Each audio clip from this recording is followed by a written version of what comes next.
The massive chamber buzzed with angry voices as creatures from across the galaxy gathered for the most important meeting in hundreds of years. Strange blue lights danced on the crystal walls from the Zephyrian delegates, while tall metal beings from the hegemony cast dark shadows on the shiny floor. In the middle of all this chaos sat Ambassador Jinwoo Park. He looked calm and peaceful, very different from the excited alien delegates around him. For 3 long hours, he had listened quietly as one speaker after another told him what humans had to do. Each demand was worse than the last. Counselor Dexera from the Zephyrian Empire stood up first. Her voice was loud and clear through the translation machines that helped everyone understand each other. Humans must stop expanding right now, she declared, her body glowing brighter with anger. Your people have taken 17 star systems. In just 10 years, you are ruining trade routes and borders that have been here for thousands of years. The representative from the Crystalline Collective, a being made of pure energy trapped inside a geometric crystal frame, pulsed with bright agreement. Also, humans must give up control of the Kepler 442 and Proxima sectors immediately. These worlds have resources that are very important to our galactic economy. Jinwoo sat perfectly still, his hands folded quietly in his lap. He watched as more and more demands piled up around him like a growing mountain. The aliens wanted to limit human military forces. They wanted to control all human trade. They demanded that the Council watch over every human colony. They even wanted humans to destroy their own defense fleets. The chamber finally became quiet. Every eye sensor and energy field turned toward the human ambassador. The alien delegates waited for his answer to what they thought were very generous terms, especially since humans were so new to galactic politics. Jinwoo stood up slowly, taking his time with each movement. The silence stretched on and on until it felt like it might break.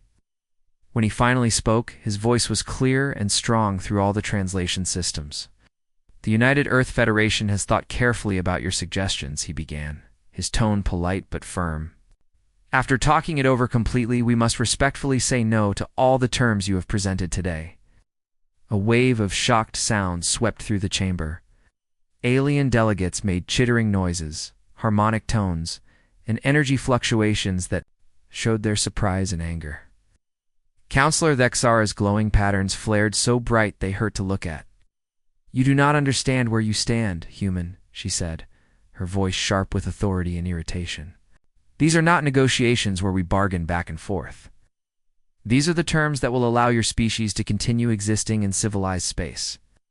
Jinwoo began gathering his papers with calm, unhurried movements. He placed each document carefully in his diplomatic case, as if he had all the time in the world. I understand perfectly, Counselor. And our answer stays the same. He turned toward the chamber's exit, his footsteps echoing in the shocked silence. The sound seemed unnaturally loud in the huge room. Just before reaching the doorway, he stopped and looked back at all the assembled representatives. The United Earth Federation officially withdraws from all council agreements and activities, starting right now. We wish you well in whatever you do next. The chamber exploded into chaos as Jinwoo walked away, but he did not turn back or slow down. Behind him, Counselor Dexera's voice cut through all the noise like a sharp blade. Economic sanctions will force them to come crawling back within months. They cannot survive without our markets and trade. Other voices joined in, full of confidence and anger. Cut off all trade immediately, shouted one delegate. Block their access to the hyperspace lanes, demanded another. They will learn there. Place soon enough, declared a third. The great doors sealed behind the human ambassador with a deep, resonant thud that seemed to echo much longer than it should have. The sound reverberated through the chamber like a final warning. But none of the alien delegates understood what it really meant. In the silence that followed, Jinwoo walked down the long corridor leading away from the council chambers. His footsteps were steady and sure, showing no sign of regret or fear. He had delivered humanity's message clearly, and now the consequences would unfold exactly as Earth's leaders had planned. The aliens thought they held all the power because they had ruled the galaxy for so long. They believed humans were just another young species, that could be bullied into submission. Oh. They assumed that cutting off trade and imposing sanctions would force humanity to beg for mercy. They were about to learn how wrong they were. As Ginwu reached his shuttle, he sent a single coded message back to Earth. Package delivered. Begin Operation Exodus immediately. The galaxy was about to change forever. And the proud members of the Galactic Council had no idea what was coming. 3 weeks after Ambassador Jinwu walked out of the council chambers, something amazing and terrible began happening across the galaxy. Humanity was leaving, and they were taking everything with them. Dr. Minho Kim stood in front of his research team on the space station, orbiting Kepler 4 for 2b. The station was beautiful, with humans and aliens working together for many years. They had made incredible discoveries about quantum physics and new medical treatments that could help people across the galaxy. Tomorrow morning at 8 o'clock, all human workers will leave the station, Minho announced to his mixed group of human and alien staff. His voice was calm, but everyone could tell this was a very serious moment.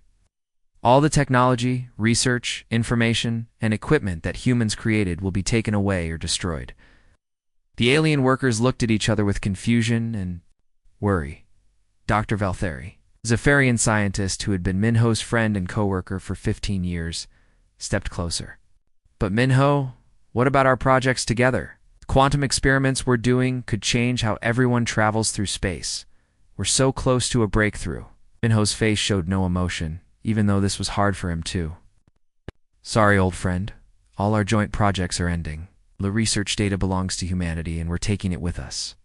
The same thing was happening on dozens of worlds throughout Council space. On the farming colony of New Terra, human farmers had spent years turning dead, rocky soil into rich farmland. Now that farmland fed 3 entire star systems, the human colonists carefully packed up their advanced growing systems, special seeds, and soil treatment machines. Colony leader Sujin Lee watched over the evacuation like a military commander. Remember the rules, she told her people. Nothing valuable stays behind. If we built it, we take it. If we can't take it, we destroy it so they can't use it. The most shocking news came from the Helix Nebula Trading Center, where human businesses had become very important to the galactic economy. Dong Haen Choi, a Korean businessman who owned companies across 12 star systems, called a meeting with all his alien business partners. We're closing everything down, he announced to the worried crowd. All contracts are canceled. All partnerships are ended. All human money and resources are being withdrawn. The Nexori trade representative, whose bug-like species had made huge profits from human inventions, made distressed clicking sounds. But what about the quantum communication networks? The medical technologies? Our people need these systems to survive. Donghan's face was cold and hard. Then you should have thought about that before you demanded we surrender to you. But the most surprising thing was what happened next. Several alien species that were not part of the council decided to leave with the humans. The Kellery were a peaceful people who had been protected by human defense agreements. They announced they were leaving council space completely. The Threnody were another species whose home planet had been saved from environmental disaster by human terraforming technology. They made the same announcement. We're going with our human friends, declared Kellery speaker Jamara in a broadcast. To the council, they treated us as equals when you treated us as lesser beings. We choose equality over your arrogance. On worlds throughout the galaxy, human families packed their belongings and prepared for the journey into unknown space. Children asked their parents where they were going, and the answer was always the same. Somewhere we can be free. Evacuation was organized perfectly. Human military ships appeared at every human colony and outpost right on schedule. Loaded people, equipment, and supplies with practiced efficiency. Nothing was left to chance. And nothing important was left behind. Captain Unesio Park stood on the bridge of the UEF destroyer, Jinshan, as it prepared to leave council space forever. She activated the ship's communication system to send one final message to the Galactic Council. This is the last official message from the United Earth Federation to the Galactic Council, she announced, her voice clear and strong. We are leaving. your space and cutting all connections with you? Do not try to follow us. Do not try to contact us. We wish you well, but we will no longer be your neighbors. As the last human ship disappeared into the darkness beyond the galaxy's edge, something strange happened in the council chambers. For the first time in centuries, the Great Hall was completely silent. No one spoke, no one moved, no one even seemed to breathe. The economic reports were already coming in, and they were terrible. Production had dropped dramatically. Innovation had stopped completely. Trade routes that had operated for thousands of years were failing. The humans had been more important to the galactic economy than anyone realized, but the council leaders still believed they were right. They told themselves that humans would come back soon, begging for forgiveness and willing to accept any terms. They convinced themselves that this was just a temporary problem that would solve itself. As the weeks passed and the silence from human space continued, some council members began to worry. But their leaders remained confident. Humanity would return, they said.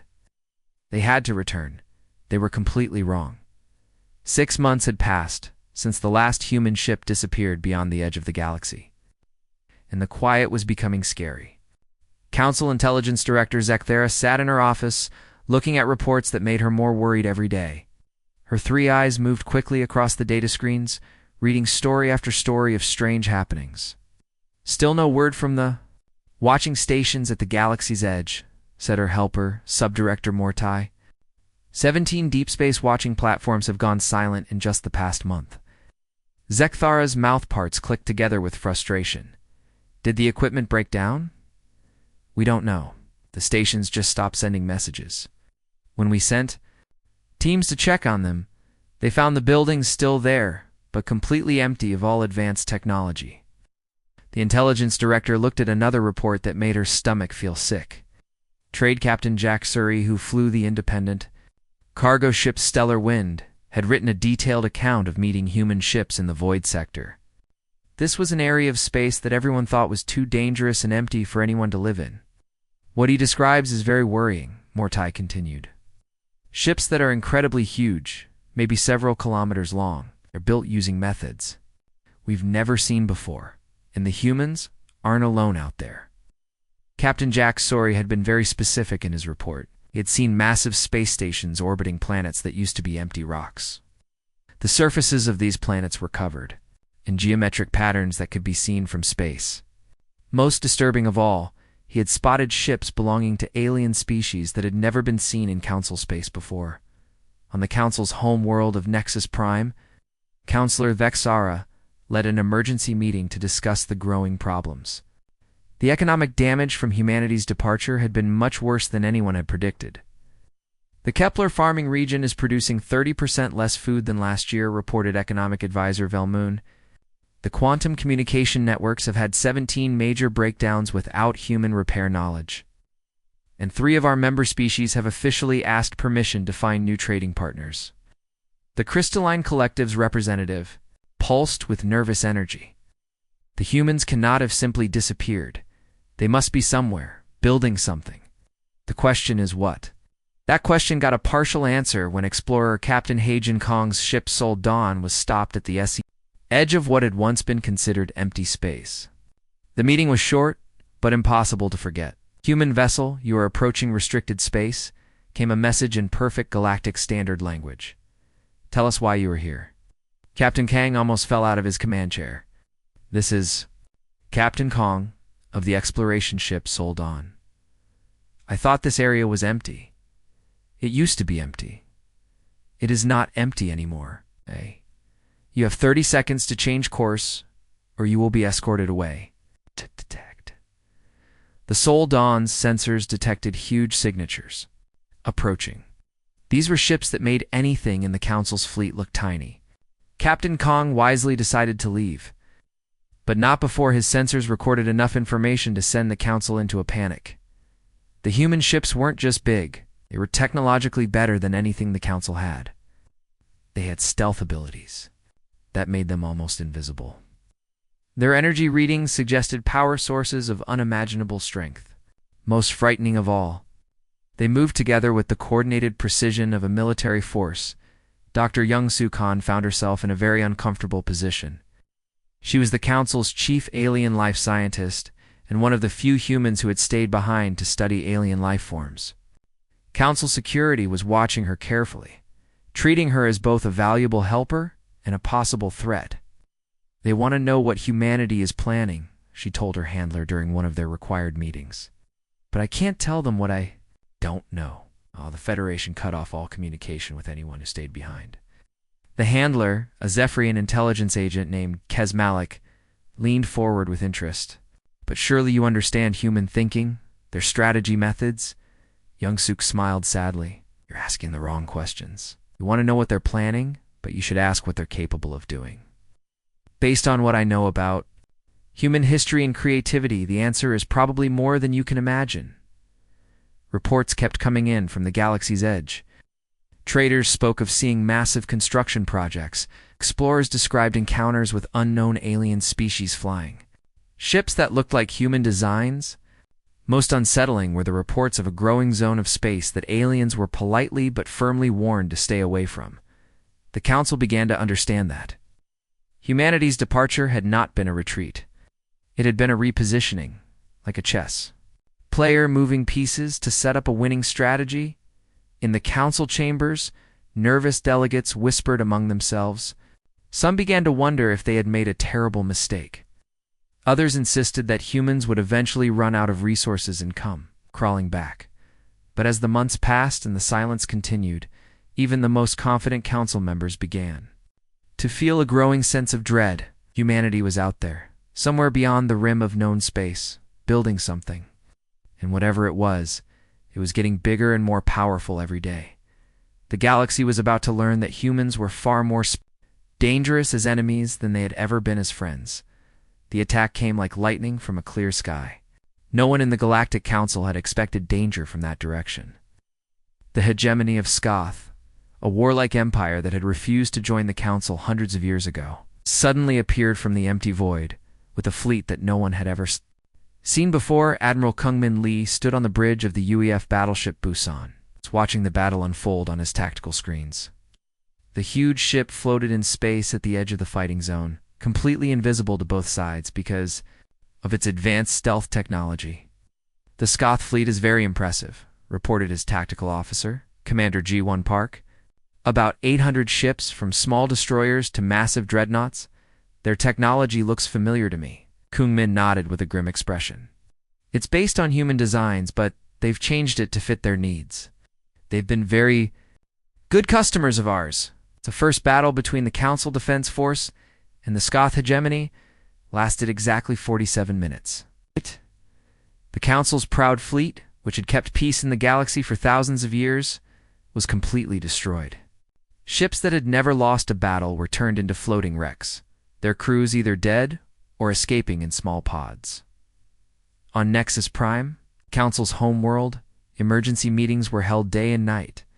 Councilor Thexara's glowing body patterns flickered with barely controlled panic as she read the casualty reports. "This is impossible," she whispered to herself. "The Skoth were primitive raiders the last time we fought them. How did they get such advanced technology?" The answer came from someone they didn't expect. Leader Guzgul of the Skoth hegemony sent a message that was broadcast on all Council communication channels. His scarred face appeared on screens throughout Council space. "Citizens of the so-called Galactic Council," he began, his voice full of hatred and contempt. "Your fleets are burning because you made a huge mistake. You thought you were the only source of advanced technology in the galaxy. You were wrong." The message showed video footage of Skoth shipyards, massive space stations where ships with clearly human designs were being built alongside traditional Skoth warships. The combination was devastating. Human engineering skill mixed with Skoth's military brutality. "For the past year, we have been trading with the Terran Commonwealth," Gazgul continued. "They have given us defensive technologies, industrial processes, and most importantly, the knowledge that the Council's control over galactic civilization was always a lie." Captain In-Soo Kim of the UEF intelligence ship Daegu monitored the transmission from deep space. His crew was documenting every word. The captain had been one of the architects of humanity's new diplomatic strategy, and watching it work filled him with mixed feelings of pride and sadness. Humans didn't arm the Scoth so they could conquer everyone, he said quietly to his first officer. They armed them to create balance. The council needed to learn that their control wasn't going to last forever. The lesson was being learned at a terrible cost. Within 2 months, 17 council worlds had fallen to Scoth occupation. The member species that had spent centuries looking down on lesser civilizations now found themselves as refugees, fleeing their homeworlds in whatever ships they could find. The breaking point came when the Zephyrian Empire, Council's most powerful member, officially asked for emergency help from the Terran Commonwealth. The message was delivered by Ambassador Jinwoo Park, who had returned to galactic politics. As the representative of humanity's new confederation, the Terran Commonwealth has received your request for military aid, Jinwoo announced to the Emergency Council meeting. However, we must clarify some misunderstandings. The Commonwealth is not the same as the former United Earth Federation. We are now a confederation of 47 species, controlling about 60% of known galactic space. The chamber fell completely silent. Counselor Thexara's glowing patterns dimmed until they were barely visible. 60%. The species you dismissed as unimportant, the Kaleri, the Threnody, the Nexari, and dozens of others chose to join us. When we left your space, they brought their resources, their knowledge, and their territories. Together, we have built something new. Jinwoo activated a holographic display showing the current state of the galaxy, the Council's territory, which had once covered half. The known galaxy now looked like a shrinking island, surrounded by vast regions marked with the Commonwealth symbol. We will consider your request for help, Jinwoo continued. But first, the Council must officially dissolve.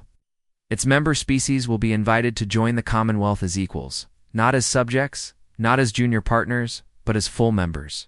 With equal voices in our government, the terms were clear. Give up the supremacist thinking that had defined the Council for thousands of years, or face the same fate as any other aggressive power in the galaxy as the Scoth fleet approached. The outer edges of Nexus Prime's star system, the Council faced a choice they had never imagined having to make. They could surrender their pride and join the Commonwealth as equals, or they could fight and probably lose everything. The proud Galactic Council, which had ruled the galaxy for millennia, was about to learn what it felt like to be powerless. The final meeting of the Galactic Council took place on a spaceship instead of in the beautiful chambers of Nexus Prime. The planet below was still smoking from the Scoth attack. Its crystal towers melted into twisted metal and broken pieces. Only 12 species were left from the original 47 that had once ruled the galaxy. Ambassador Jinwoo Park stood in front of the remaining delegates. But everything was different now. He was no longer begging for acceptance. He was the representative of the most powerful force in known space.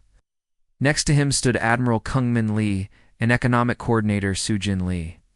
The people who had helped build humanity's new galactic order. The Terran Commonwealth officially accepts the surrender of the Galactic Council, Jinwoo announced. His voice was calm and professional, without any hint of celebration, even though this was a huge victory. Starting right now, all Council member species can apply to join the Commonwealth under the Equal Species Accords. Counselor Dexera, whose once bright glowing patterns were now dim and weak, spoke for what was left of her people. And what happens if we refuse to join? Then you will be treated like any other independent civilization, Admiral Kungmin replied. You'll be free to govern your own territory, trade with whoever you want, and live according to your own values. The Commonwealth doesn't demand submission. We only ask that you respect the independence of others. The irony was obvious to everyone in the room. The humans were offering exactly what the Council had refused to give them 2 years earlier: economic. Coordinator Sujin turned on a holographic display that showed the current state of galactic civilization. The Commonwealth's territory now covered 73% of known space. Member species were contributing their unique abilities to a confederation that had become more successful and prosperous than the old Council had ever been. The Kaleri provide advanced medical technologies, she explained, pointing to different areas on the map. The Threnody contributes farming innovations. The Nexari handle trade between star systems. Each species keeps its cultural identity while contributing to the greater good. What about the Scoth? Asked the Crystalline Collective's representative, its energy patterns flickering with barely hidden fear. The Scotha hegemony has been offered the same terms as everyone else, Jinwu replied. Join the Commonwealth as equals, or stay independent. War leader Gazgul has chosen to keep his people's independence while signing a peace agreement with us. The Commonwealth respects that choice. Dr. Youngsu Kahan, who had spent the past months helping former council species adapt to the new reality, stepped forward. The transition won't be easy, she admitted honestly.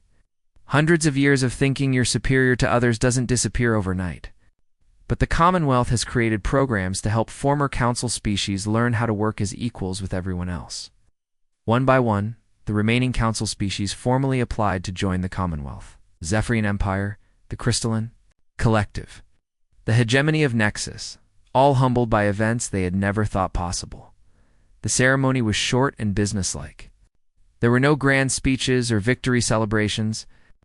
Ambassador Jinwu simply announced that the Galactic Council was officially dissolved. The Commonwealth would take responsibility for maintaining peace and stability in the galaxy, as the delegates left to begin their new lives. Captain Insu Kim of the UEF intelligence ship Daegu sent a final report to Commonwealth Command. The transition is complete, he reported. The old order has ended and the new one has begun. It's ironic they could have had this partnership 2 years ago if they had simply treated us as equals. Admiral Kungmin Lee, now serving as the Commonwealth's supreme military commander, looked at the tactical situation from his flagship. The galaxy was more peaceful now than it had been in hundreds of years. The constant fighting, trade wars, military threats that had characterized the Council era had been replaced by cooperative problem-solving and shared prosperity. The humans didn't conquer the galaxy, he said thoughtfully to his aide. Simply showed everyone that there was a better way to organize it. In the Commonwealth's new capital on the neutral world of Harmony Station, representatives from 81 species worked together to solve the challenges of galactic civilization. The station itself was a marvel of cooperative engineering with architectural elements from dozens of different cultures blended together in perfect harmony. The final scene took place in the Commonwealth Council chambers, where Ambassador Ginwu Park delivered the closing speech of the first official session. Chamber was smaller than the old council's grand hall, but it buzzed with genuine cooperation instead of barely controlled hostility. 2 years ago, humanity was given a choice, he said, his voice reaching representatives from across the galaxy. Submit to the existing order, or create a new path. We chose the new path, and in doing so, we discovered that we were not alone in wanting something better. He gestured to the diverse assembly before him. The Commonwealth is not a human empire. It is a confederation of equals, united by the belief that cooperation achieves more than domination. But the future belongs to those who understand that diversity is strength, not weakness.